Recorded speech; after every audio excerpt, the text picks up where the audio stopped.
Homeowners Association na umol sa mga tao nga nagpuyo sa madagkong mausoleum sulod sa sementeryo sa Mainsik sa Dakbayan sa Sugbo. Usa ka residente nagpuyo din isulod na sa 5 ka dekada. Sayra nato ang kinabuhi nila pinaagi sa RTV Presents.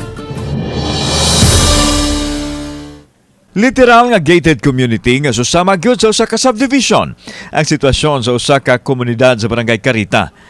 Apan usa kini ka exclusive cemetery alang sa Chinese community din halos kapariha o mas dagko pa gani itandi sa average nga balay nga gipahaom usab ang disenyo.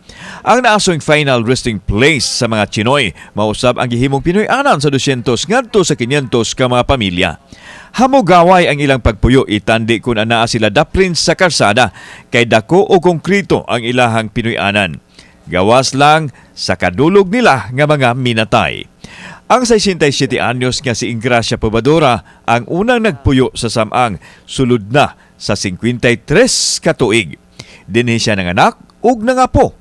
Alang kaniya, mas maayo ang ilang pagpuyo sa mausoleum kay luwas gikan sa peligro. Itandi dihang anaa pa sila daplin sa karsada. Mabati ang kahadlok nga inyohang makauban patay?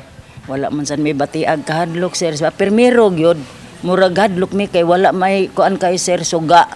Ngit-ngit kaayo, magpaminaw ra mi og naabay mutingog, wala man pud sir. Mas kahadlokan ang buhi kaysa patay. Maog yun na sir. Gihimong caretaker si Lula Ingracia sa mga nitso ug hatagan usab siya og binuan nga suhol nga maoy gigasto niya sa iyang pamilya. 19 ka mga lubnganan ang iyang gimaintain sa pag-atiman. Nindot jud nga aduna jay kaugalingong balay kay murag hapsay ang pagigda ba nga watay kadug patay. Temporary permanent ang ilang status kay lagi dili man alang sa mga buhi ang dapit.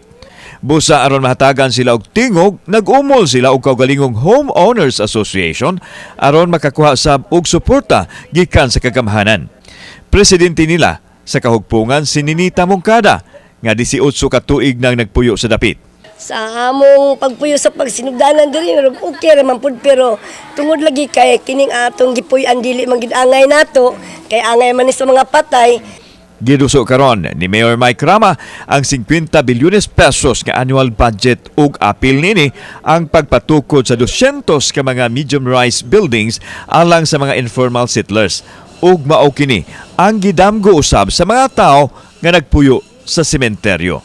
Dugay namin panahon diri nga gusto namo magkabalay, gusto nami nga mo puyo og Pinoy-anan nga matarong. Bisan sa dapit sa mga patay sila nabuhi apan nagpabilin ang ilang damgo nga mahaw-a sa ilahang nahimutangan ug sa ingon hingpit nang magmalinawon ang mga lehitimong na nag-iya sa mga mausoleum nga natugaw sa mga buhi sulod sa taas nga panahon.